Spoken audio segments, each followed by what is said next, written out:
Esse podcast é apresentado pela Aldeia.cc, feito para você acelerar na nova economia. Acho que eu não vou te apresentar exatamente, mas o Vitor, vocês leram o store, não sei qual é o nome daquilo, o mini currículo dele que estava ali no site, e vocês já devem conhecer a Contabilizei ou se relacionar com ela de alguma forma. Acho que a gente vai contando o que é a Contabilizei e a história conforme a história vai acontecendo, senão eu vou antecipar umas boas histórias aqui. Então, sem mais delongas, eu queria agradecer muito, Vitor, por você estar disponibilizando teu tempo aqui para as pessoas, para a gente, e estar confiando nessa conversa aí, que eu sei que às vezes é desafiadora, você não preparou seus slides, não tem roteiro, né? Ele falou, cara, que perguntas vão acontecer, né? Então, muito obrigado por estar aqui, pela confiança e por estar giving first, making friends e ajudando a galera. Você é um cara muito legal desde o começo e sempre fez isso, né? Como é que você tá? Tudo bem? Obrigado pelo convite. Peraí, só um pouquinho. Tem que ligar.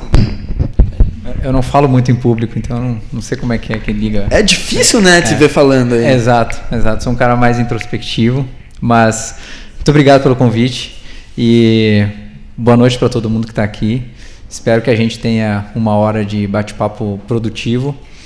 E eu acho que eu só estou aqui porque o Ricardo representa esses valores aqui. Eu conheço ele faz uns 7 anos que a gente estava conversando aqui, né? Que a gente se conhece e eu consigo enxergar claramente esses valores em você, Ricardo. E eu faço tudo que vem de você, eu tenho um apreço. Obrigado. E é um puta prazer estar aqui. E espero, por contrapartida, também ajudar aqui todo mundo. E vamos ver o que sai das tuas perguntas. Pois é, cara, eu fiquei muito pensando nas perguntas que eu faria por conta dessa história, e eu já tive mentoria com o Vitor na Endeavor, já teve várias experiências assim de conversas nossas, e quando eu liguei pro Vitor um pouco hoje, aliás, o Vitor me ligou pra gente combinar a jogada, e daí eu falei, cara, vou falar disso, deixa eu fazer uma lista de coisas assim, fiquei, cara, será que vai dar pra falar de tudo? Mas enfim, vamos começar do básico. Vitor, de onde você veio? Tipo, o que formou o Vitor antes da Contabilizei? Cara, muitas coisas me formaram. E acho que quem me segue nas redes vê que eu sou um pai, né, de 2 filhas, e eu fui pai muito cedo na minha vida. Então acho que isso me formou. Tinha 20 anos quando a minha filha nasceu. E hoje eu tenho 37, ela tem 17. E isso, cara, quer não, você tem 20 anos. Não sei se alguém tem 20 anos aqui. Mas eu tive a minha primeira filha.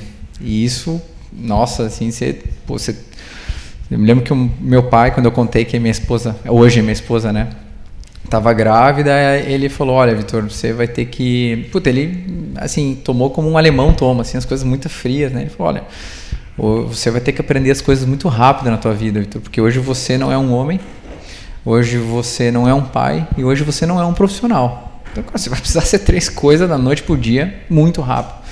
E aquela frase me pegou de um jeito, em vez de eu ficar puto com meu pai, né? Eu falei, caralho, olha o que ele tá me falando. E pra mim isso virou. E aí então eu comecei a devorar livros e, sabe, entrar. Cara, então eu tenho que ser tudo isso. Então eu tenho que ler livro de pai, tenho que ter livro de pessoa, né? De valores, e tenho que ter livro de negócios. E eu também entrei no exército, passei 3 anos lá, e isso me tirou um pouco de ler livros sobre pessoas, porque o exército traz muito valores, disciplina, etc, etc. E que foi um outro pilar que me formou bastante. Mas eu acho que, assim, fundamentalmente, foi construir uma família com 20 anos. Caramba, desafio, hein? Um desafio empreendedor e tanto. Sim. Então vamos começar, antes da gente entrar nas startups, e qual que é o segredo para construir uma família? Já chegou a descobrir alguns? Olha, são vários. Acho que cada casal, né, tem que descobrir. E o legal é que eu tive a oportunidade de descobrir com a minha esposa ao longo do tempo. E nesse 17, 18 anos junto, cara, a gente já brigou várias vezes, como qualquer casal briga. A gente já pensou em se separar,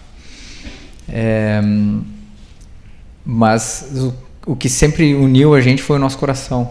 Cara, imagina, você tem 20 anos, cara, você olha para o mundo, você tem 25 anos, você olha para o mundo e tem muita coisa acontecendo no mundo. E você fala, cara, mas eu tô aqui. E eu, por algumas vezes, eu olhei, cara, mas eu tô aprisionado. Né? E quando eu tentava olhar para fora, não que eu fazia algo, né? Mas quando eu tentava olhar para fora, eu falava, não, cara, mas meu coração tá aqui. Então eu sempre escutei muito meu coração, ela também sempre escutou muito o coração dela. E isso fez com que a gente ficasse junto. Mas assim, alguns elementos que a gente foi forjando ao longo do tempo, eu até te contei que eu acho que eu estou nos melhores momentos com a minha esposa na vida, né? Depois de 17, 18 anos, que a gente viveu por um monte de coisa, teve filha, empreendedorismo, né? Que dói, aí teve a segunda filha, e aí tem todo esse nenê da Contabilizei que virou, né, uma maluquice. A gente sempre tentou conversar, muito embora eu falava A, ela falava B, porque eu tenho um jeito de pensar, ela tem outro jeito de pensar. E a gente, é como se fosse um karma, né? Enquanto você não resolve as coisas, tu pode o coração fazer com que a gente parasse de discutir e ficasse junto, se abraçasse e tal. Mas esse assunto voltava. E acho que agora, com 37, né, e tudo que a gente já viveu, eu consigo ter muita tranquilidade de dizer para todo mundo aqui que enquanto você não endereça os pontos que você tem dentro do seu relacionamento, seja ela com o esposo, marido e tal, ou colegas de trabalho, amigos, as coisas vão voltar. E eu acho que esse é o principal aprendizado que eu tenho de 17, 18 anos. Cara, enderece as coisas, não deixa as coisas amadurecerem tanto. Porque Legal. por mais que tu queira deixar de lado, ela vai voltar. Que legal. Boa dica. E você estava no exército quando você teve a filha ou foi depois? Como é que foi? Eu conheci minha esposa, eu estava no exército. Uhum. Então eu tinha 19 anos. Aí eu conheci ela e aí fiquei mais uns 2 anos no quartel, né? Fiquei 3 anos. Uhum. E para conectar do exército até a Contabilizei, o que foi acontecendo? Eu estava estudando administração e sabia que o exército era uma passagem da minha vida, né? Me ensinou muitas coisas e eu sempre quis ir para o mercado. E aí teve um período que eu passei, faz parte, né, que tu voltar para a vida civil, depois voltar para o militar. Eu passei 6 meses trabalhando numa empresa que é a Forjas Taurus, que quem não sabe faz armas, lá em Porto Alegre. Eu sou gaúcho, né, by the way, assim. Daqui a pouco eu faço ninguém percebeu. Eu faço uns mas eu sou gente boa, tá? Eu já aviso pros curitibanos que eu sou gaúcho, gente boa. E aí eu trabalhei nessa empresa, cara, porque, assim, eles tinham uma estrutura muito militar, claro, porte de arma e tal, né, eu era revistado todo dia,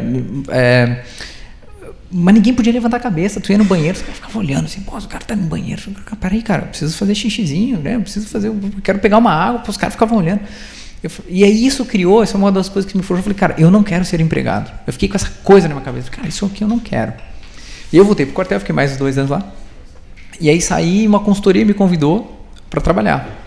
E a consultoria era a consultoria do meu pai, né? Então o empreendedor falava, não, a consultoria, não. O meu pai falou, cara, vem trabalhar comigo Então ele trabalhava muito em qualidade, planejamento estratégico para médias empresas, né? Então trabalhou muito próximo do Sebrae, trabalhou com grandes empresas que precisavam ajudar a cadeia deles, né, produtiva e em termos de qualidade, para estar ISO 9000, essas coisas. Então eu trabalhei 2 anos lá, daí eu trabalhei uma consultoria canadense me puxou para trabalhar, então uma consultoria canadense estava em São Paulo e eu fazia projetos no Sul. E aí chegou um momento que acho que eu já tinha uma experiência boa, 25 anos, o cara acha que tem uma experiência boa, né? Super experiente. O cara acha que domina tudo, né? E ali na minha cabeça eu falei, eu para subir aqui eu tenho que ser um gerente de projeto e, cara, ninguém vai me botar como gerente de projeto com 25 anos em multinacionais. E aí eu tinha um passaporte alemão e aí eu falei para minhas pessoas, vamos ter uma aventura fora na Inglaterra. Aí passamos 3 anos lá, construí uma vida do zero e aí depois voltei. Não quero tomar muito tempo porque eu sei que tem uma lista de perguntas aí. E aí voltei e a única coisa que eu sabia que eu queria era empreender. Eu queria ter alguma coisa. E aí montei uma empresa de educação corporativa lá no Sul. E aí eu empreendi, tive alguns funcionários, uma sócia e tal, mas estava inquieto. Aí pegamos um contrato aqui na Electrolux e eu vim para cá, minhas sócias ficaram lá. E eu sempre quis empreender e gostava de tecnologia. E aí eu falei, qual que é o melhor jeito de entrar nesse mundo?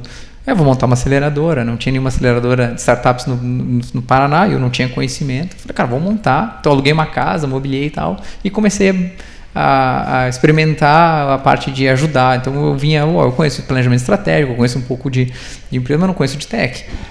Aí trouxe alguns mentores, enfim, e aí foi lá que a gente se conheceu, né? Qual que era o nome da aceleradora? Não lembro. Supernova. Supernova, é verdade. E até se eu puder falar um pouquinho, que é muito legal, assim, porque eu estava raciocinando um pouco do meu passado, que eu estou num momento introspectivo que eu tinha te dito. O nome da aceleradora se chamava Supernova. E o que é supernova? Supernova é um fenômeno astrofísico, quem não conhece, que é uma estrela que ela morre. E ela vai morrendo, ela vai condensando no núcleo dela. E quando ela condensa, ela chega no núcleo mesmo e ela explode.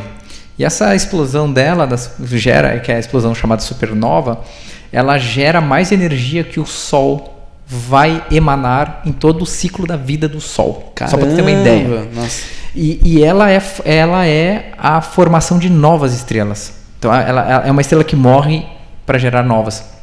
Então era esse um pouco do conceito da supernova. E aí, olhando para trás, a supernova morreu para nascer a Contabilizei. E, então, de alguma forma, assim, a profecia foi fulfilled. Gerou uma certa energia aí, exato. né? Que legal. E a supernova nasceu como, vamos dizer assim, a Contabilizei nasceu como uma empresa acelerada na supernova? Existe essa conexão? Cara, a gente nasceu dentro, porque eu estava ali e estava trabalhando, e foi lá que eu conheci o Fábio Bacarin, que foi meu cofundador, né, no meu CTO por um bom tempo. Ele se candidatou com o projeto na época, e eu falei, pô, Baca, eu acho que eu não consigo te ajudar nesse projeto. Ele tinha um projeto de bar, né? Alguma coisa dele. Cara, olha só, o projeto dele era transformar, os caras vão dar risada aqui, porque isso era 2011, 2012, tá, pessoal? O projeto dele era transformar o menu de um restaurante em mobile. No celular e no tablet. Então, né, tipo, galera, sim, claro, é óbvio, né? Óbvio. E na época ali eu falei pro Baca, cara, a gente não sabe de tecnologia mobile, eu não conheço muito isso, nenhum das redes dos mentores, não vou conseguir te ajudar. Mas eu gostei tanto dele. E aí eu propus para ele, mas eu tenho uma ideia aqui engavetada na minha cabeça que eu não sei como executar, que eu já tentei com outros dois. Cara, tá aqui. Ele falou, cara, beleza, eu vou entrar. E pediu a conta na Celepar, que é um órgão do governo aqui, no dia seguinte, cara. Caramba! Ele pediu a conta. Então imagina assim, o cara era um funcionário público, etc. E, pô, ele quis embarcar comigo. Eu falei, puta, eu sou um puta vendedor, né? E agora eu tô com uma puta responsabilidade. Exato.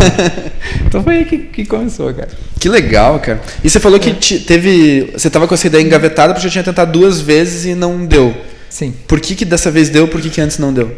Porque eu estava com as pessoas erradas.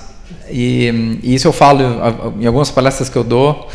Eu falo que uma das principais coisas para a gente construir a nossa aventura como empreendedor é ter as pessoas certas do nosso lado. E eu puxei. Então acho que vale a pena até compartilhar um pouco do aprendizado, que quando a gente tem uma ideia, a gente quer implementar ela. Isso é natural do empreendedor, né? O cara quer, vamos botar isso aqui no ar amanhã. E aí a gente acaba cegando, a gente se cega para algumas coisas na ânsia de colocar o projeto no ar. E aí o que eu fiz, né? Na época eu precisava de um contador e de um desenvolvedor.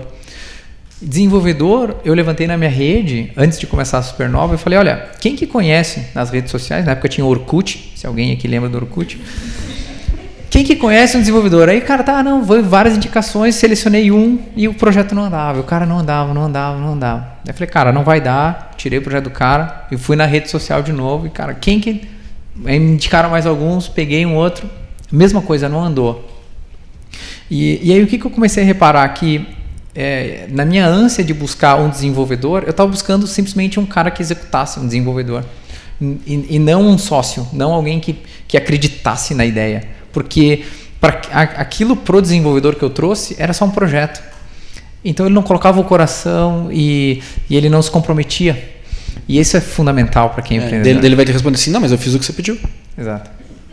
E até assim, o projeto não é fácil montar uma empresa de contabilidade, né? Hoje é óbvio, a gente pensa contabilidade online e tal, mas cara, em 2011, pensa assim, em 2010. Então, eu lembro que na época isso era tido como algo impossível, né? Cara, como é que o cara vai digitalizar a contabilidade? É impossível.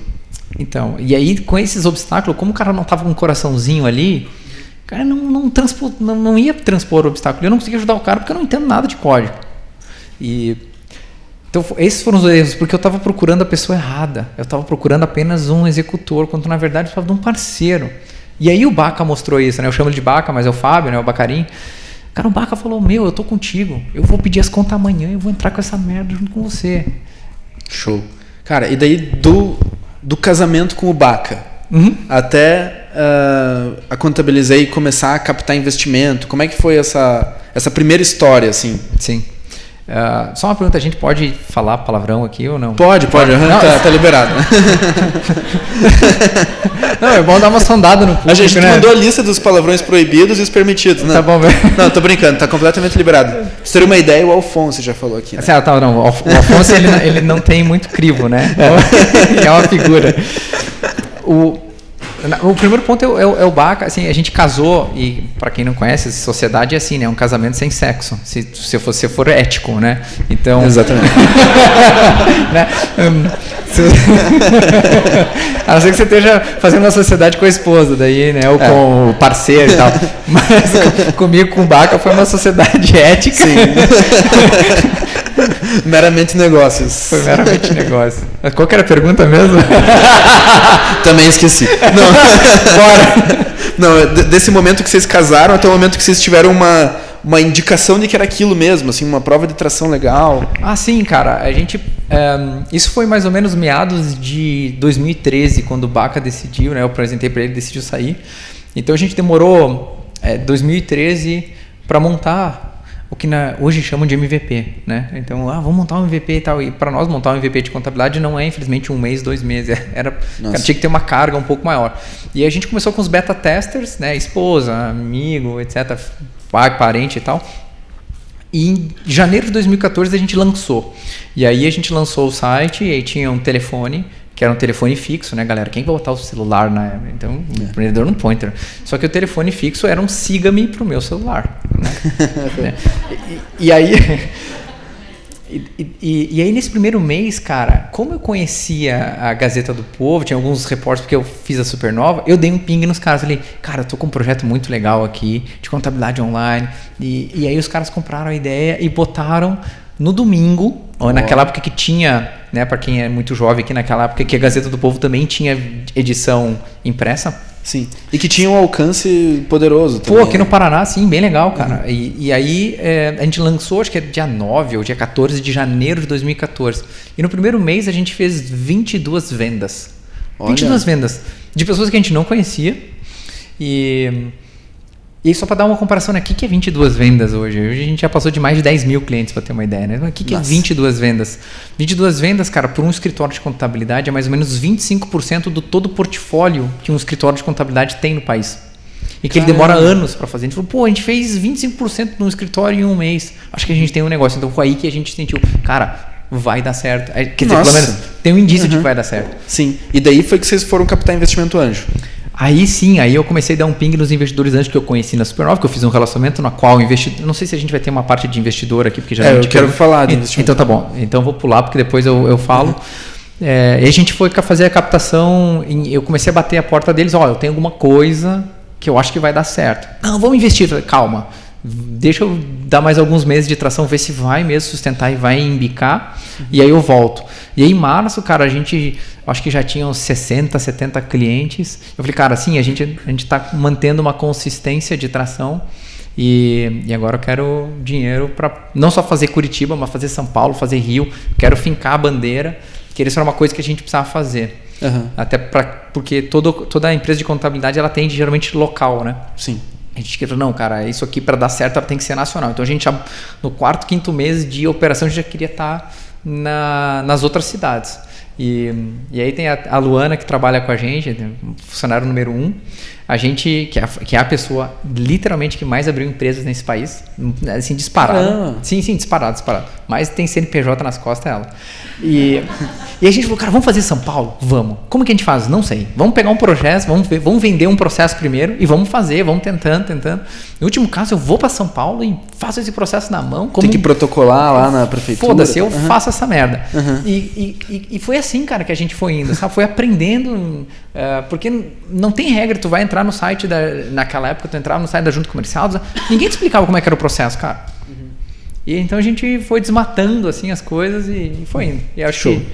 E tiveram que ir para São Paulo protocolar? Eu tive que uma vez, mas não para protocolar, porque a gente começou a ter... Daí a burocracia, né? Tem alguns tipos de empresa que começou a dar um emperrado. Aí eu tive que ir lá, aproveitei, obviamente, né? Casou com o momento da Feira do Empreendedor do Sebrae, lá em São Paulo, na época que tinha. E eu fui para lá e resolvi as coisas. Mas foi muito legal. Que show. E esses investidores anjos que colocaram por primeiro, os caras já saíram, né? E saíram super bem, né? Qual que é o multiplicador que eles... Eu ainda vou revelar, cara. Eu vou escrever um ponto, mas assim, só para ter uma ordem de grandeza, eu vou revelar o número certinho, mas só para ter uma ideia, já foi mais de 30 vezes. Caramba! O dinheiro que eles colocaram. Nossa. Aí, ó. Cara, que legal. Eles deram sorte, né? Eles não perderam dinheiro, assim, eles deram sorte. Não, eu falo para os novos investidores que eu acho que a chance deles perder dinheiro é alta, né? Comigo ainda. Então, brinca, óbvio, né? Sim. E daí, beleza, vocês chegaram nesse momento, estruturaram essa primeira fase da empresa, um time pequeno, tal, aprendendo a tocar as coisas. E daí chega um momento em que a coisa precisa ficar maior, né? Quando que você percebe isso? Você sabe de uma coisa, cara? Eu não sei, pelo menos é a minha forma de ver. A gente vai dando os passos, né? E aí eu acho que é até legal ilustrar com uma história, porque eu tava... assim aconteceu comigo, eu estava num casamento, e aí o pai da noiva levantou e fez o tim-tim-tim, porque ele queria falar, né? E aí ele falou, olha, eu tô casado há 30 anos com a minha esposa, aqui lá, e a gente fez um pacto quando a gente casou. E o pacto era que eu, como marido, eu ia tomar todas as grandes decisões do casal, e ela, como esposa, ia tomar todas as pequenas decisões do casal, e a gente se manteve firme nesses 30 anos, nesse pacto. Mas olhando para trás, né, e a gente é feliz hoje e tal, olhando para trás, eu não me lembro de ter tomado uma grande decisão. E isso ficou um pouco comigo, essa história, né, cara? Porque se a gente for olhar na nossa vida, a gente não toma assim grandes decisões, a gente vai tomando pequenas decisões, pequenas, a gente vai vivendo o dia a dia, vai tomando. E quando a gente olha para trás, a gente fala, caralho, que grande decisão que foi. Não foi uma grande decisão, mas como tá diferente as coisas. Então a gente tem a noção, quando a gente olha para trás, que a gente mudou muito, mas não foi fruto de uma decisão, foram decisões pequenas, diárias. Eu acho que essa é uma ilusão que a galera tem, assim, né, que vai chegar um momento em que você vai ter que decidir por uma grande responsabilidade. Comigo também acho que nunca aconteceu nesse sentido, assim, eu acho que teve talvez 2 ou 3 grandes momentos, assim, que você tem que falar assim, cara, vou fazer isso ou não vou fazer isso, mas isso é extremamente raro, né? De repente as coisas vão se materializando. Não que a Aldeia tenha uma proporção com a Contabilizei, assim, mas acho que faz parte, assim.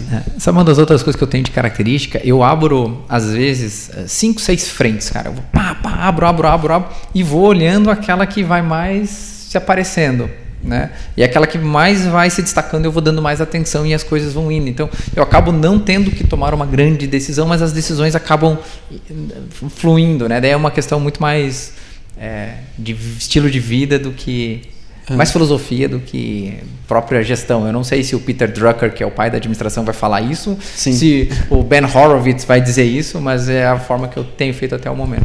Acho que faz tem funcionado para mim, assim, tem funcionado para mim. Sim. E vocês, quando vocês começaram a operar a Contabilizei nessa 100 clientes ali, vocês tinham um preço X, né? Qual que era o preço? A história do preço é muito engraçada, porque quando a gente começou, e como todo empreendedor, cara, eu não fiz nenhuma conta. Assim, eu sabia que com tecnologia a gente ia ser mais eficiente, e naquela época era muito comum do mercado cobrar um salário mínimo. E o que eu sabia é que eu queria que a gente começasse abaixo de R$100. O contador muito barato era 600, né? Então, e a gente falou, não, cara, vamos começar com 99 pila. 99 pila, vambora. Caramba.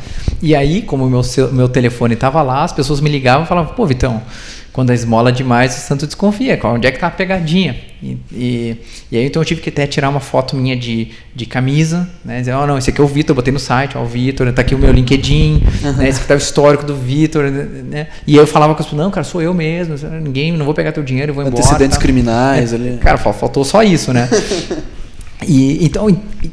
Então foi pro 99, mas eu recebi essas ligações. Eu falei, pô, cara, se o mercado tá achando que tá barato demais, e não tá querendo, né? Óbvio que a gente tava vendendo bem, como eu mostrei ali. Pô, eu quero causar um impacto maior. Então eu vou botar 149. Aí subiu os preços, as ligações, as perguntas das ligações, acabou. Ninguém vai perguntar. Então eu falei, cara, acho que 149 apareceu para nós ser um número mágico. E isso foi 2014 inteiro. Tá? Então 2014, para tu ter uma ideia, a gente chegou com precisamente 288 clientes. Chegamos no primeiro ano de operação. Pô, cara, já era um tamanho, para comparar com os outros escritórios, tem 80 na média, um número legal. Mas eu cheguei pro meu board e falei, cara, nós vamos fazer no que vem a R$49. Foda-se. Né? A gente teve um dos investidores, né, um dos lados dos investidores cutucando, pô, por que a gente não pode ser mais barato? Por que a gente não pode? Eu falei, cara, não, até dá para ser mais barato, vamos ser, mas vamos testar, então vamos. Cara, puta, R$49. Janeiro de 2014, a gente fez 124. Janeiro de 2015, fizemos 124 vendas. Caramba. Então era 4 vezes o nosso recorde de vendas. Óbvio que tem um efeito aí de faturamento que a gente precisa fechar no mínimo 2 vezes mais, 3 vezes mais. Mas a gente começou a vender mais, né? A chamar mais atenção. Só que a gente reduziu bastante o faturamento, porque a gente não só fez para os novos, a gente não é que nem a NET e Vivo e tal, que só dá uma promoção pro novo, né? Não, a promoção agora você vai adquirir, é só pro novo. Não, cara, se é 49, bicho, se é 49 para todo mundo e vamos rolloutar para a base, quem pagava 149 vai pagar 49. Caramba. Então foi uma decisão muito de gut feeling, muito de falar, cara, vamos experimentar e ver o que dá. E, cara, ali a gente... 2015 foi o ano que a gente cresceu muito e isso são esses pequenos momentos né, que a gente teve. E uma outra coisa também que acho que é super valiosa quando você baixou o preço é que você blindou o interesse de qualquer outro player entrar no mercado, né? Eu acho que por consequência sim, mas seria muito bonito, né? E tu me conhece, né, cara? Seria muito bonito eu vim aqui romantizar para vocês. Não, foi uma estratégia, cara, que eu me tranquei por 3 dias e fiz um planejamento estratégico e sabia exatamente o que os 49 ia dar, entendeu? Era muito bonito, como muita gente aí faz no palco. Os caras envelopam, né? Todos os tiros que os caras deram certo. Eu falei, pra mim teve um racional, mas a gente não sabia o desdobramento disso. Eu acho que isso foi uma das decisões acertadas da companhia que propulsionaram ela a crescer mais rápido. Legal. E você falou que tinha investidor que tinha interesse nisso, tinha investidor que estava cutucando com relação a isso, devia ter gente que estava um pouco assustado. Como que é essa relação assim com essa galera, né? Que é um pouco mais... Nessa época provavelmente você já não estava mais só com os anjos, né? De novo, é ter as pessoas certas do teu lado e ter os parceiros certos. Então, investidor tem em todo que é lugar e vai continuar tendo. E eu acho que no Brasil não tem escassez de dinheiro, tem escassez de bons empreendedores que sabem executar o projeto, né? Que sabem executar de fato. Então, isso tem escassez. Agora, de escassez de dinheiro não existe. E o que eu escuto muitos empreendedores é que existem muitos investidores que não são tão bons assim. E eu acho que eu tive muita sorte das coisas combinarem, dos parceiros certos aparecerem no momento. E obviamente sempre tem tensão, né? Ricardo, sempre tem tensão. Então, na hora de tirar todo mundo para 149 para 49, a primeira pergunta que um dos meus investidores fez, porque o cara é foda e eu valorizo isso, mas é a função dele, ele chegou e apertou meu calo. Ele falou assim, Vitor, e aí? Como é que tu vê a companhia agora com 2/3 do faturamento? A gente não tem mais 2/3, a gente tem 1/3 do faturamento do que a gente tinha antes. E, cara, isso é uma pergunta não de quem não entende, é uma pergunta de quem realmente entende, porque os caras montaram o Mercado Livre. Os caras tiraram... Era o Kazek? Era o Kazek. Os caras tiraram o Mercado Livre. Então, eu respeito muito o que os caras fizeram e a pergunta dele é super importante. Mas eu falei para ele, olha, eu acho que a gente vai ganhar no longo prazo, a gente vai inverter essa curva no longo prazo e 6 meses depois a gente já tinha retornado ao patamar de faturamento, e não só no patamar, mas estava crescendo muito mais rápido que a gente estava crescendo. Legal. Mas o investidor bom é aquele que te desafia no sentido de fazer você pensar bem no que você está fazendo, mas não te impede de fazer. Porque ele sabe no poder do empreendedor, porque é nele que ele apostou, ele não apostou na Contabilizei. A Casé, quando entrou, a gente tinha 8 pessoas na companhia. E um grande problema para resolver, né? É um puta problema para resolver. E o que para essa galera que está olhando agora para o investidor, o que o investidor procura nesse primeiro momento, assim? Ele procura, primeiro crivo do investidor, na minha visão, pelo que eu enxergo assim, é um empreendedor committed. Então, enquanto você não está committed com o negócio, o investidor não vai botar o dinheiro dele. Então, cara, exemplos clássicos. Eu quero empreender, mas eu preciso do investidor para eu poder dar o pulo, né? E, cara, se tu não está colocando o teu carro na linha, se você não está colocando o teu investimento na linha, por que o investidor vai botar o dinheiro dele no teu negócio? E é um pensamento muito simples. Então, quanto que você está committed? Quanto que tu está colocando a tua carne ali, né? Para falar, investidor, esse aqui é a minha vida, cara. Entendeu? Então, o investidor fala assim, cara, é a tua vida, então eu sei que você vai ralar pra caralho para fazer esse negócio dar certo. É o primeiro crivo. É o primeiro crivo do cara. Maravilha. E você deve ter acompanhado muito, não só as tuas relações com o investidor, mas de outras startups, né? Quais são os pecados que podem ser cometidos nessas relações com investidores e quais são os acertos? Pecado é tentar esconder coisa debaixo do tapete. Pecado é não falar a verdade para o investidor. Pecado é você querer esconder alguma coisa do investidor antes, pré-investimento e pós-investimento. Cara, isso não existe. Eu já escutei 2, 3 histórias assim do empreendedor que quis, tanto no pré e tanto no pós, que, cara, se perderam. O nome não se perdeu no mercado, o cara nunca vai pegar mais investimento porque o cara não foi ético. Para mim, esse é o pecado capital perante. O outro pecado que eu acho que tem que ser é o empreendedor não fazer a due diligence no investidor. Então é muito comum do investidor vir e falar assim, cara, eu quero ver os teus financials, eu quero falar com 2, 3 pessoas que te conhecem, eu quero falar com teus clientes. Legal, cara. Agora o investidor eu quero falar com o empreendedor que você investiu. Eu quero falar com o cara. Legal. E aí você, de empreendedor para empreendedor, você puxa aí, como é que é? Como é que é o cara no dia a dia? Como é que o cara reage quando você mostra um número em vermelho para ele? E aí? O cara tem estômago ou não tem estômago? Porque a maioria dos investidores do Unifor não tem estômago para aguentar um número vermelho. Porque o cara não sabe. Ele senta no ar-condicionado, na planilha, e ele não sabe o que é empreender. Então, se você não souber fazer o due diligence e falar, cara, quem que eu quero do meu lado, é muito difícil dar certo. Pô, muito legal. E para quem está tentando captar o investimento, assim, algum cuidado específico fora esse do due diligence? Cara, tem várias. Assim, primeiro é entender que nenhuma conversa com o investidor é uma conversa despretensiosa.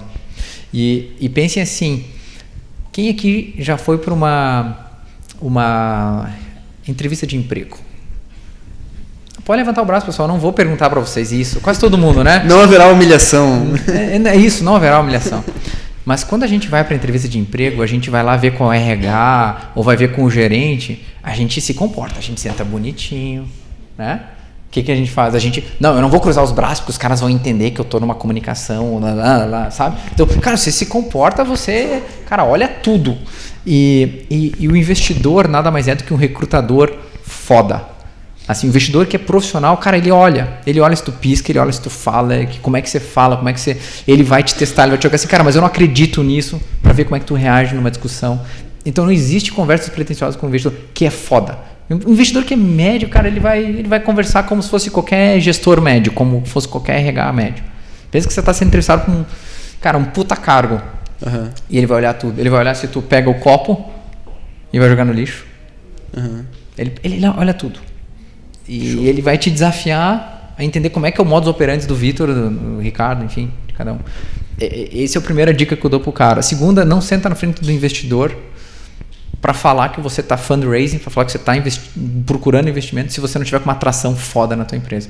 Enquanto você não tiver entendido o modelo de negócio, não tiver números que suportem que, cara, tua empresa é foda, não senta para discutir. Senta sim para desenvolver o relacionamento. Fala, cara, não estamos no momento ainda, mas puxa, é legal. Olha, deixa eu te contar quais são os milestones que a gente atingiu. Deixa eu te contar onde que a gente quer chegar daqui a 3 meses. E fica pingando o cara. Daqui a 3 meses, cara, deixa eu te dar um update, vamos tomar um café. O cara sempre vai querer tomar um café. O cara que é bom, sempre vai querer tomar um café. Porque não vai querer perder a oportunidade de investir em ti se você embicar. Sim. E o trabalho do investidor é cuidar desse funil, né? Então, se ele tá, se ele tá negando as conversas, ele tem algum problema ou nessa abordagem ou no próprio investidor. Ou ele não gostou de você, ou, enfim, mas... Cara, eu tenho que... Se tu me perguntar quais são as dicas, eu vou dar 500 milhões aqui, então eu não vou parar. Então... Tá, beleza. Dicas eu já estou bem satisfeito, assim, da minha parte. Depois a gente vai ter 15 minutos de pergunta para todo mundo. São aproximadamente 45 minutos de conversa. Eu imagino que vocês devam estar pensando nas perguntas. A gente tem 15 daqui a pouco. E foram quantos milhões levantados até agora na Contabilizei? Do que eu posso revelar? Sim. Foram mais de 70. Olha só, que legal. E então a vida tá feita. Não? Mas né, você não tá com 70 milhões na conta aí? Então, é o que o pessoal pensa, né? Que agora eu tô andando de Porsche, que eu tô, sei lá, que eu tô morando numa mansão. Então até tem gente aqui que sabe onde eu moro, né? Cada imobiliário aqui sabe exatamente onde eu moro. Então não, cara, é só mais uma etapa e o investimento, ele é um viabilizador do teu sonho. Então é assim que eu enxergo. Ele vem viabilizar o sonho para a empresa. E muitas pessoas que não entendem isso querem se aproximar do Vitor porque acham que o Vitor agora está com a vida feita. Não, eu sou provavelmente multimilionário, sou no papel, não vale nada. Não vale nada. Mas isso não importa. O que importa é o que a gente está fazendo lá. Né? Chega um momento que você para de trabalhar porque você quer dinheiro. Não, cara, não é que eu estou com a vida feita, não é isso. Mas se eu não focar no meu propósito, eu não ajudar a minha companhia que tem 300 pessoas a entender o propósito, nada disso vale. Nem o dinheiro, nem as cotas, não vale nada. Então o dinheiro que a gente tem do investidor é um viabilizador para quão grande a gente pode ser para frente. Que show. E cara, eu acompanho você faz tempo, né? A gente se segue no Instagram e tal, faz essas coisinhas de internet. E cara, às vezes eu vejo você correndo às 5 da manhã, né? Acordando às 5 da manhã pra correr e tal. E eu já vi uns vídeos teus, tipo, tô correndo aqui, tô acordando por causa desse propósito e tal. Conta um pouco desse lado, assim, obstinado. Sim, cara. E a primeira coisa eu vou dizer assim, cara, eu nunca lamento tanto de ter escrito um post do porquê que eu acordo de madrugada, cara.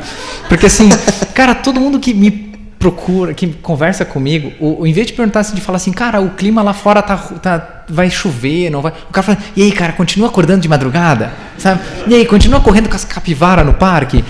Desculpa aí ter trazido isso. Não tem problema, cara, não tem problema. É só um pouquinho, um momento de desabafar um pouquinho. Não, à vontade. Mas sim, eu tenho um estilo um pouco diferente de trabalhar, mas eu não gosto, e agora eu tenho a oportunidade de também deixar mais claro isso, eu não gosto de dizer que eu sou uma máquina, porque eu não sou. Eu durmo tanto quanto, né? Eu não durmo menos que a maioria, eu acho que eu durmo mais, eu durmo 8 horas por dia, eu tento dormir 8 horas por dia, que o meu corpo precisa. Eu só movi um pouco as janelas, né? Então eu durmo, ontem era 8 e pouco da noite, eu estava dormindo. O que você estava fazendo 8 da noite? Sei lá, você estava fazendo outra coisa. Mas às 4 da manhã hoje eu estava acordado de pé. Então eu só movi a janela para que eu pudesse acomodar as coisas que eu gosto da minha vida. Primeiro, correr. Segundo, tomar café com minhas filhas, levá-las para a escola e chegar cedo no trabalho. Porque eu não sei que horas eu vou sair do trabalho. Então tem dias que eu não sei.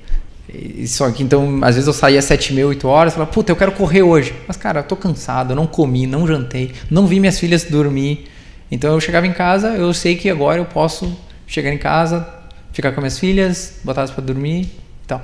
Então eu ajustei o meu cronograma para que eu pudesse cuidar do Vitor, cuidar da empresa e cuidar da família. E quando que isso aconteceu? Acho que fazem uns 3 anos, cara. Acho que foi 2016. Foi em 2016 que eu decidi fazer isso. Eu tinha uma sensação que era uma parada do exército, assim. Cara, o exército, ele faz tu acordar cedo. Uma criança também faz você acordar cedo. Quem tem filho aqui, né? É verdade, é verdade. E não só acordar cedo, mas como acordar várias vezes durante a noite, né? Então tu começa a se acostumar. E, sim, então pra mim, voltar... Eu sempre acordei cedo, sempre acordei 6, 5h30, 6. Mas para eu vir para 4h30 foi muito tranquilo, porque meu corpo já se acostumou. Então, e eu acho que eu também sou do estilo, não sou coruja, eu sou muito mais um cara que gosta de acordar cedo. Então as pessoas me falam, porra, eu tentei, mas eu não consigo. Eu falei, cara, de repente você é um cara, uma coruja, que você vai produzir pra caceta à meia-noite. E tá legal, esse é o teu corpo. Né? Não vá na modinha 5 AM Club, essas coisas que tem na internet. Para, meu, faz o que teu corpo... Sim. Cara, faz o que teu corpo sente bem, aquilo que sabe, não entra na modinha. Perfeito. Entra na modinha. Então quem for precisar, meu post vai ver que tá muito antes do 5 AM Club. E eu não quis gerar um 5 AM Club, eu não gerei uma hashtag. Sim. Eu só falei, cara, eu ajustei a minha vida para aquilo que eu acho que é mais importante. Uhum. Encorajar pessoas que possam fazer isso. Sim, legal. Obrigado aí por me liberar desse karma assim, que eu tava sentindo. Poxa, por isso que as coisas não dão certo pra mim. Que bom, cara. Muito bom. E onde que dá pra chegar aí que eu contabilizei? É uma coisa que eu tô descobrindo. Acho que a gente tem um sonho grande lá dentro de impactar o micro e pequeno empresário. A gente só começou pela contabilidade. Então tem muito mais coisa para vir. Tem muito mais coisa dentro da companhia. Então a gente tem recrutado muita gente nova. Então temos que ajudar as pessoas a se desenvolverem, ter um ecossistema mais maduro. Porque isso vai propiciar não só que a contabilidade seja maior, mas que outras empresas nasçam mais maduras também. Então, legal. Faz parte do ecossistema, que é um trabalho, puta trabalho que você está fazendo aqui, que você me contou. Então eu vejo muito de ajudar o micro e pequeno empresário, mas também ajudar as pessoas, né, que estão em volta do nosso ecossistema. Sim, pô, que bacana, cara. E hoje você não faz mais contabilidade, né? Não que você já tenha feito muito, mas hoje qual que é teu papel nesse chegar lá, assim?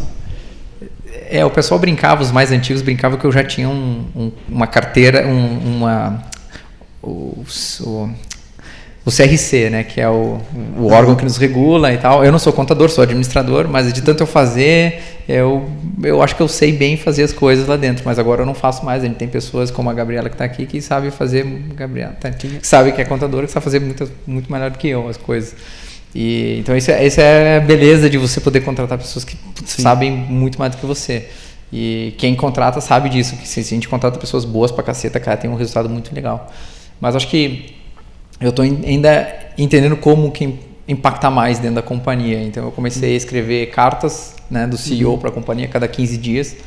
E eu tenho ritos que eu tenho CEO Talk, que eu vou lá de peito aberto e a equipe pergunta, né, a gente tem um app que a gente usa, então a única regra é você pode perguntar o que você quiser, desde que não seja anônimo. Você tem que colocar o seu nome para que eu entenda que, né, que haja uma transparência.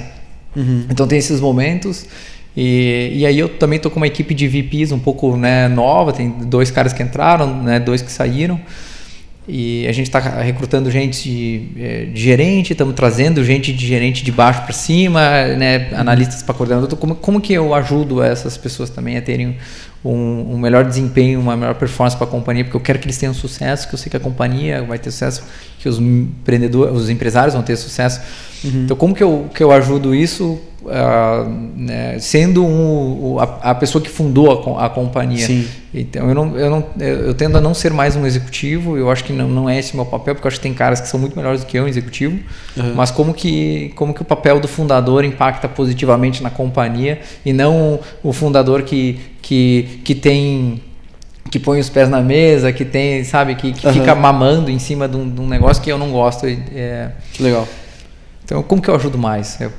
Excelente pergunta. Cara, só vou dar um minutinho aqui só para eu entender. Tina, você tá tentando fazer um sinal, eu não entendi. Tem que pausar? Deu 45? Perfeito. Obrigado. Tá, então só me dá mais um pouquinho. Tina é o meu chefe ali no tempo. E, cara, beleza, a gente tá falando dessa questão do time e tal, e de você deixar o time fazer, e agora você tá causando esse impacto, tentando trazer esse impacto maior, inclusive de inspiração. Como que é hoje tua agenda, tipo, divisão do tempo em porcentagens, assim, vamos tentar construir, como que você tá alocando o teu tempo? Puta, Ricardo, a mais pura verdade, eu já tentei fazer isso. Hoje eu tenho uma pessoa que me ajuda com a minha agenda e praticamente é dona da minha agenda. E eu já tentei falar, cara, onde é que eu estou investindo? Acontece que a companhia é tão dinâmica, muito dinâmica, que eu não posso ficar fixo às coisas. Não, eu vou botar 25% em desenvolvimento de pessoas. Mas eu tenho ritos, né? E esses ritos, eles são importantes. Então eu tenho um rito que eu estou agora selecionando 3 pessoas para eu poder mentorar dentro da companhia. Que daí tem um critério de ter 6 meses, dentro da empresa. Eu tenho ritos com os meus investidores, eu tenho ritos com os meus diretos, então eu tenho reuniões individuais com eles a cada quinzena e uma reunião mensal com eles e com qualquer elemento da equipe que eles quiserem trazer para falar dos resultados das áreas que eles são responsáveis. Legal. Então eu defino mais os ritos que para mim são indispensáveis de ter, né, do que ficar alocando tempo. Perfeito. E o resto, e o resto eu deixo que a companhia vai me puxando e eu vou dançando o jogo conforme vai se apresentando. Show. Ou eu te puxo para cá, assim. Exatamente. E quantos diretos você tem? Quantos você daria conta, assim? Então, cara, eu cheguei a ter, acho que no passado, 10, 12 diretos e é uma loucura. Muita loucura porque tu vai enxergando que você não consegue mais entrar e ajudar naquilo que você quer, e dentro você se frustra. E você frustra o time. E eu senti muito isso, que eu frustrava o time. Eu chegava, como eu não tinha muito tempo, cara, eu chegava na nuca dos caras, né? Puta, não é mais o meu papel chegar na nuca dos caras. Mas eu não tenho tempo, porque eu tenho que sair daqui, eu tenho que ir pra lá, eu tenho que resolver esse assunto aqui. Então eu comecei a entender que se eu achar que eu tenho que resolver tudo dentro da companhia, fudeu. Então hoje eu tenho 4 pessoas que respondem diretamente para mim, que são líderes de grandes áreas da companhia. Eu tenho uma pessoa de cultura que responde diretamente para mim e tenho o meu assistente que responde diretamente para mim. E aí eu tenho que cuidar do board, que são os meus, teoricamente, chefes, quando eu estou com o papel de CEO, né, com o chapéu de CEO na cabeça. Então são 6 pessoas mais o board, né? 6 pessoas mais o board. Legal. Pô, bem bacana. Cara, eu tenho muita pergunta para fazer. Eu queria falar de OKR. Né? Sim. Mas o nosso tempo está escasso.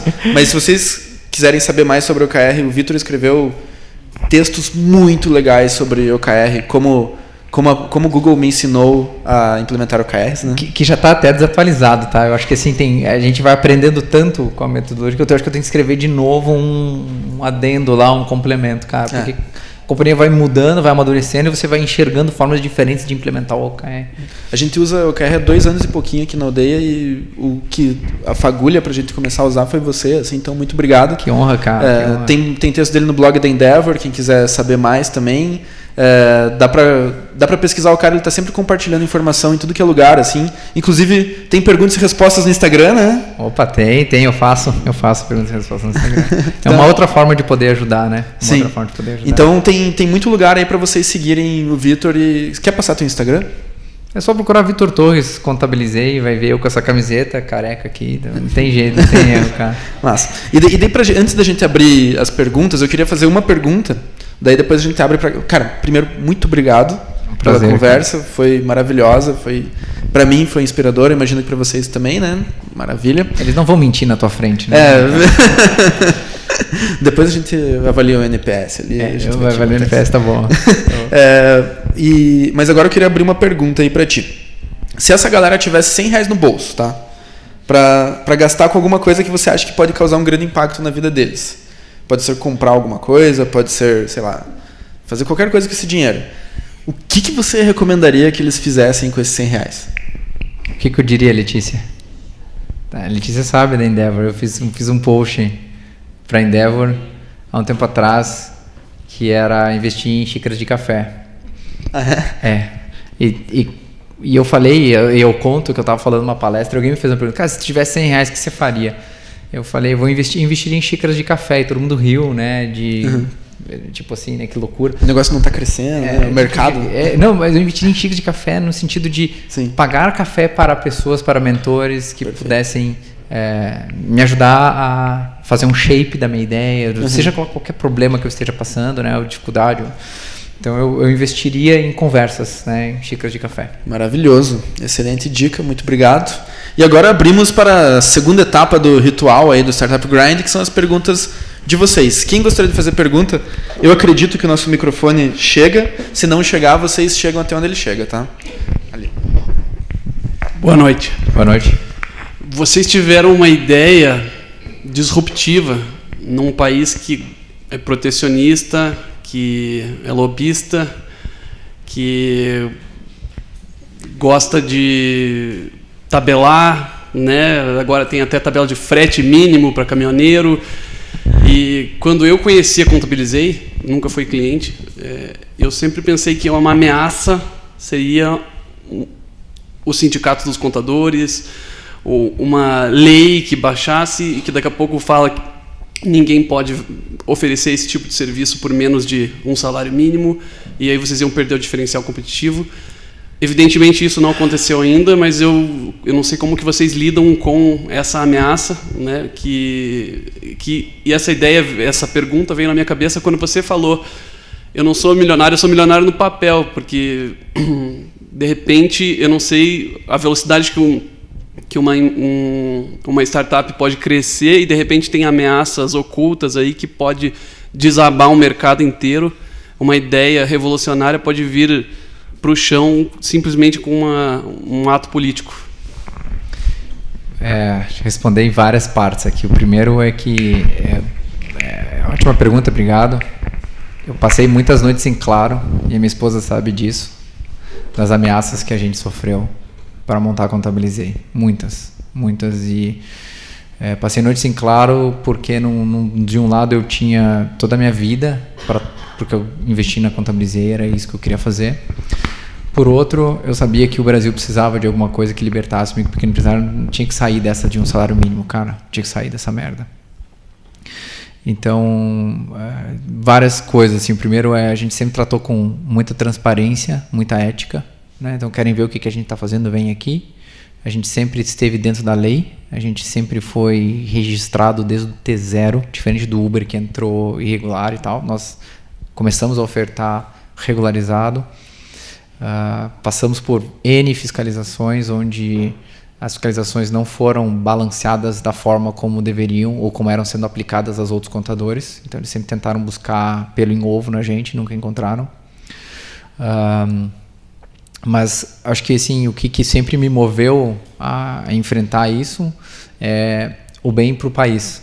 E, né, eu tenho 3 anos de militar, era algo que eu quis doar minha vida para o país, e encontrei na Contabilizei uma forma de ajudar ainda mais o país. E eu acredito muito no país, e a gente tem que destravar o país, a gente tem que fazer com que a gente tenha uma livre concorrência, um livre comércio, que é isso que vai fazer, isso que prospera o país. Então eu sempre acreditei nisso. E isso me faz acreditar que não haverá uma canetada daquela que você falou ainda, né? Então, eu acho que não vai haver essa canetada. A gente trabalha para isso. Tem todo um movimento onde a sociedade não aguenta mais isso, né? E não só na contabilidade, em qualquer outro, cara, a gente não aguenta mais, cara. E a gente não vai permitir que isso aconteça. A gente vai para a rua, a gente já mostrou que a gente é capaz e tal. Então, eu vejo assim, faz o bem, faz de forma ética, de forma transparente, aguenta no coração, aguenta no estômago, e vai indo, cara. E se for para ser, que vai ser, né? Porque motivos para desistir a gente teve vários.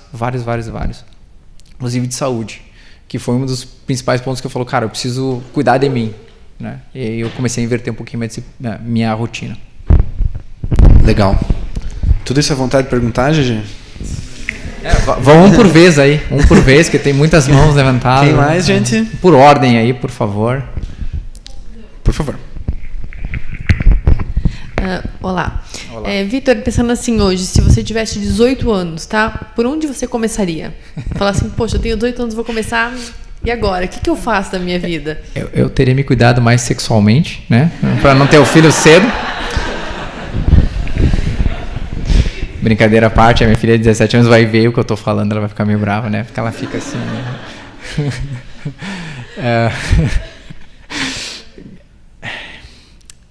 Cara, quando você tem 18 anos, você é muito piá.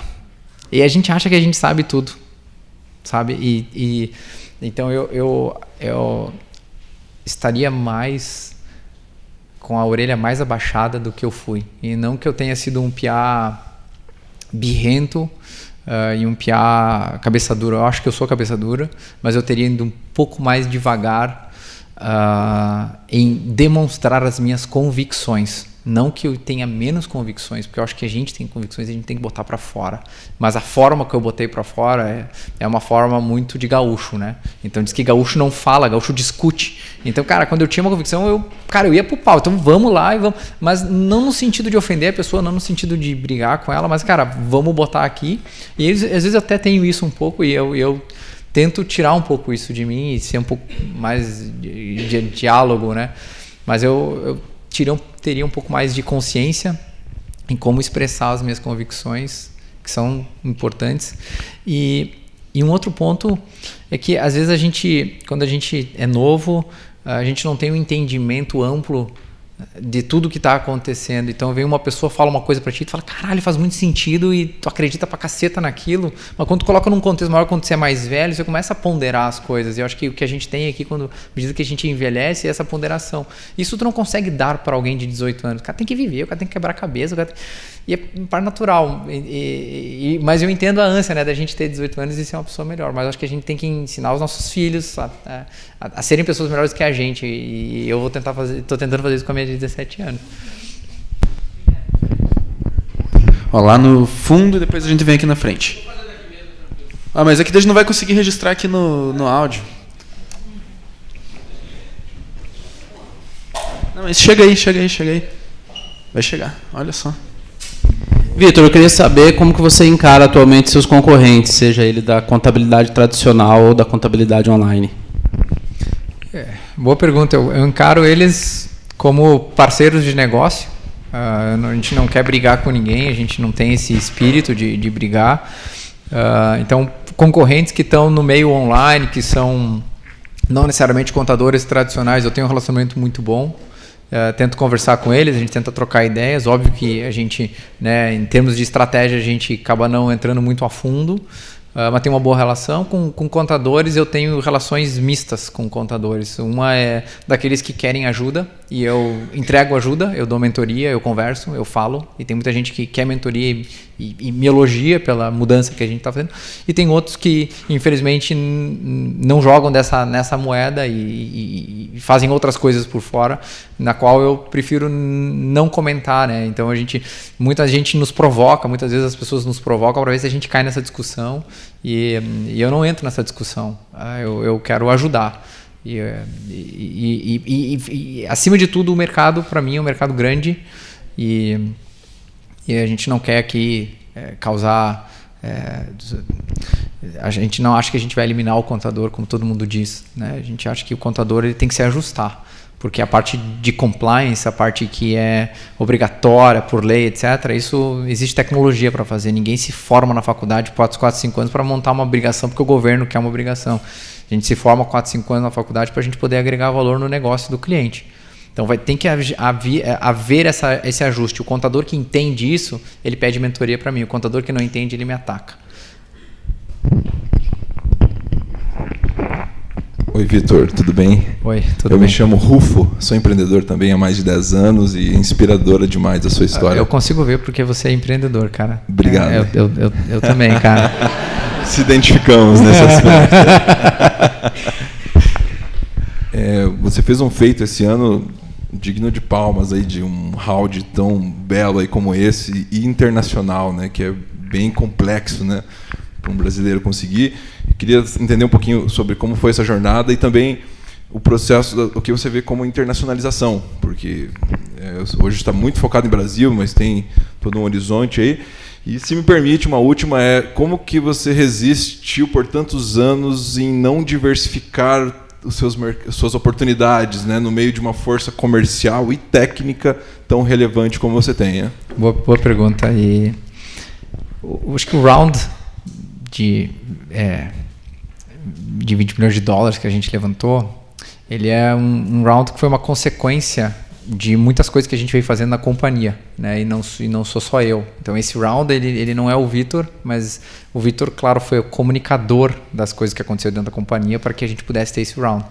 E ele vem bem lá de trás, ele vem de tudo que a companhia, a equipe tem fazendo E ela vem de relacionamento que eu venho desenvolvendo com investidores há mais de 2 anos. Então aquela história que eu falei, olha, o meu milestone daqui a X tempo é esse. Então eu sempre falo isso para meus investidores, para outros investidores que eu acho que são investidores valiosos, eu falo. Então tem investidores no Vale do Silício, no Nova York, e eu vou falando com eles, a companhia está aqui, a gente quer chegar lá. Daqui a um pouco eu falo, a gente já está lá. Né? E aí eles ficam, e aí, quando é que vai investir? Então, o round ele acaba sendo uma consequência de todo um trabalho, não é assim, cara, vou montar um pitch e agora eu vou pro round. Não, isso aí é só uma etapa pequena do processo de investimento. Ele vai muito mais de ter uma equipe coesa, você ter um propósito claro, você ter clientes que gostam de você ter uma equipe forte, você ter resultados legais, você ter relacionamento e você ter uma visão para frente de impactar. E aí as coisas acontecem. Então a gente foi para levantar um round nas nossas contas que a gente fez interna, a gente saiu para levantar $11 milhões e voltamos com 20. Então, por quê? Porque a gente ia falando a história e os caras começaram a levantar o braço. Pô, eu também quero participar da história. E você fala, puta, eu acho que você agrega na história. Então é tipo um namoro, né? E você vende uma história. Você fala, eu cheguei até aqui, eu tenho esse track record, mas eu quero chegar lá. E eu acho que tu pode me ajudar. Eu falo, pô, eu quero. Então é você construir isso com o investidor, e quanto mais investidor a gente falava, mais eu quero. Então a gente conseguiu trazer 5, 6 investidores de fora, todos de fora do país. Mas é uma consequência, cara, é tudo uma consequência, não é assim, o Vitor acordou inspirado, fez um pitch do caralho e a gente, que nem a gente vê no Shark Tank, né, o cara vai lá, faz um pitch e aí os caras querem 50% do teu negócio, né, brincadeira, não pude deixar de falar isso, né, mas é uma consequência. E aí, o ponto da segunda pergunta eu vou responder com a metade da segunda pergunta, da primeira pergunta que você perguntou, como é que eu vejo o processo de internacionalização. Eu não vejo o processo de internacionalização agora, porque a gente tem muito foco.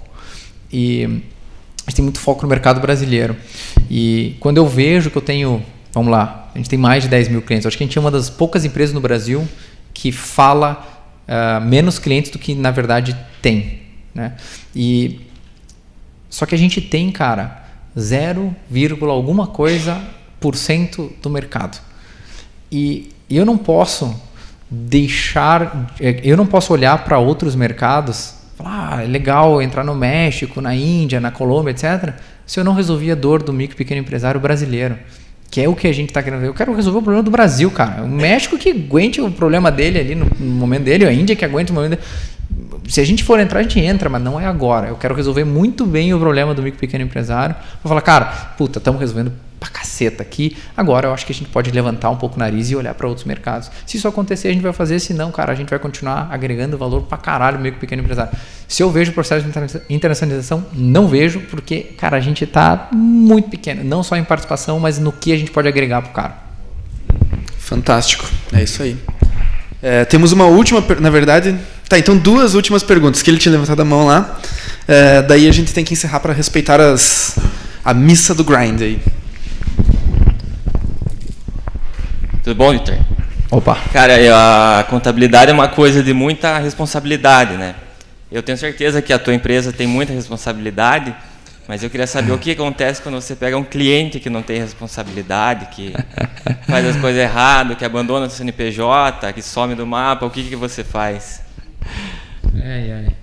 Eu poderia. Tenho 2 colegas meus que vivem isso aqui, o Rafa e a Gabi.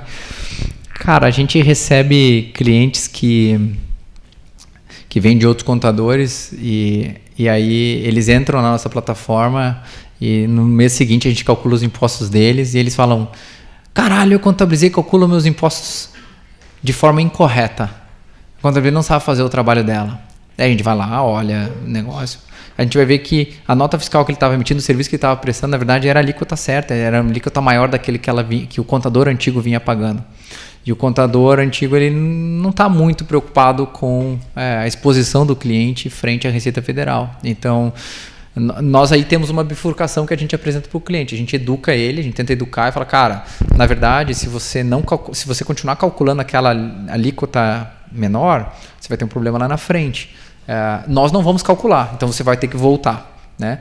Ou você entende isso e você fica com a gente e vamos para frente.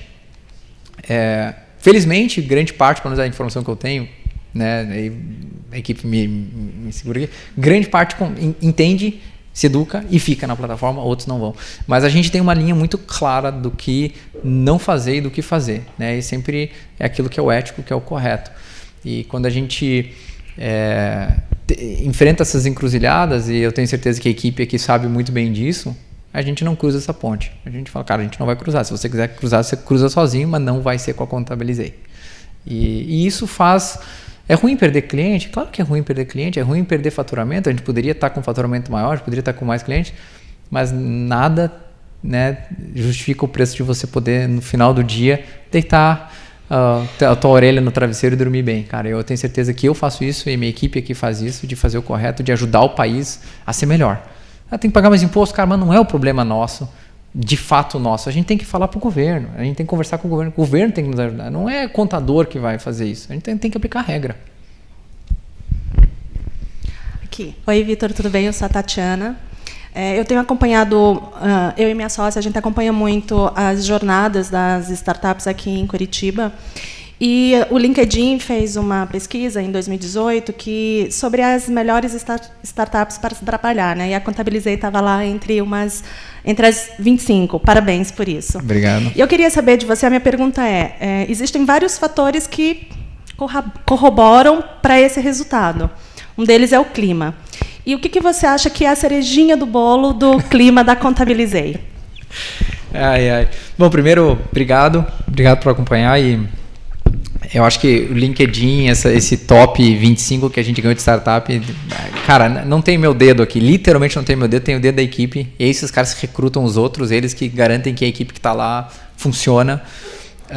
Então a gente tenta deixar o processo muito mais orgânico lá dentro, eles escolherem quem são os pares deles, que vão trabalhar, e quem que não fica. A gente tenta fazer isso. Não é uma anarquia, sem dúvida não é uma anarquia, mas a gente sabe que a equipe acaba se selecionando, e isso, por consequência, a gente ganha reconhecimentos externos, né? Mas eu acho que a cereja do bolo está em trabalhar a cultura. A cereja do bolo está em trabalhar assim... quais são os valores que a gente tem, o que a gente não abre mão, e o que independentemente do teu pensamento político, sexual, orientação sexual, aquilo que tu pensa, a gente tem 6 valores que todos nós que trabalhamos lá temos que ter. Não importa os outros, a gente tem muito mais do que 6 valores, cada um de nós temos mais 6 valores, mas esses 6 a gente tem que ter. E se a gente não tiver algum deles, não tem como ficar na companhia. Então a gente já meio que seta um pouco, não as regras, mas o guardrail, né? Como que o delimitador mais ou menos da pista. Você pode se locomover para um lado ou para o outro, cara, mas esses 6 valores você tem que ter, bicho. Não adianta. E é difícil você ser duro com ele. E eu falo muito lá na companhia que a gente... O problema quando a gente perde a mão naquilo que a gente faz é que a gente permite que alguma coisa aconteça. Então, por mais que pequeno que a gente... por mais que pequeno que seja, e se a gente permite essa infração pequena, a gente vai permitir outras coisas. E quando você permite essas outras coisas, você perde a cultura, você perde tudo. E isso vale na vida. Então, quando a gente permite pequenas coisas na nossa vida, a gente acaba descarrilhando. E a cultura não dá. E por isso que ela ainda hoje responde para mim. Tem uma pessoa que trabalha lá e uma equipe que trabalha, ela responde para mim. Isso não abro mão ainda. E a gente não é perfeito, tá? A gente não vai olhar lá, tem uma cozinha, né? Tem 2 colegas meus aqui que sabe, puta, tem muita coisa para melhorar na Contabilizei. Vai ser bom. Mas pelo menos a gente tem 6 valores, a gente tem um norte e a gente vai se ajustando. Mas não dá para ser permissivo com isso, né? Com aquilo com os teus valores, com aquilo que tu acredita, isso não dá para ser permissivo, não. Recados paroquiais. Um agradecimento enorme para o Vitor. Muito obrigado por estar aqui. Cara, prazer. A gente acredita mesmo que quando pessoas apaixonadas falam pelo que elas estão apaixonadas, a chance de quem está ouvindo se apaixonar é muito alta, assim, muito grande. Então, se a gente tem uma saída que a gente espera que saia daqui, é que vocês saiam um pouco mais apaixonados pelo que vocês estão fazendo, pelo que o Vitor está fazendo também, e que isso cause um impacto que a gente não consegue mensurar, mas que com certeza vai acontecer. Assim, para isso, muito obrigado por ter doado o teu tempo aí. Eu sei o quanto é difícil o teu tempo e quanto é difícil esse encaixe, então muito obrigado mesmo pela confiança. Muito obrigado a todo mundo por ter dedicado essa noite de vocês, que também eu sei que vocês todos têm as batalhas de vocês para batalhar, e vocês decidiram parar essa batalha nesse momento e estar aqui, então muito obrigado por isso. Vocês são muito bons também. Muito obrigado ao time da aldeia, que todo mundo sempre muito afim, mandando muito bem. Vocês são maravilhosos também. E muito obrigado à vida, né? Pela oportunidade que nos deu aí. E, cara, acho que é isso. Assim, a lógica do Startup Grind é essa: entregar primeiro e não tomar. Fazer amigos, não contatos e ajudar os outros antes de se ajudar. Acho que a gente conseguiu contar um pouco disso, né, Vitor? Muito obrigado por isso. E, cara, o que precisar da gente, sempre estamos disponíveis para você também. E vocês também, o que precisarem da gente, também estamos aí. Agora vamos para o Happy Hour. Muito obrigado. Obrigado, pessoal. Obrigado.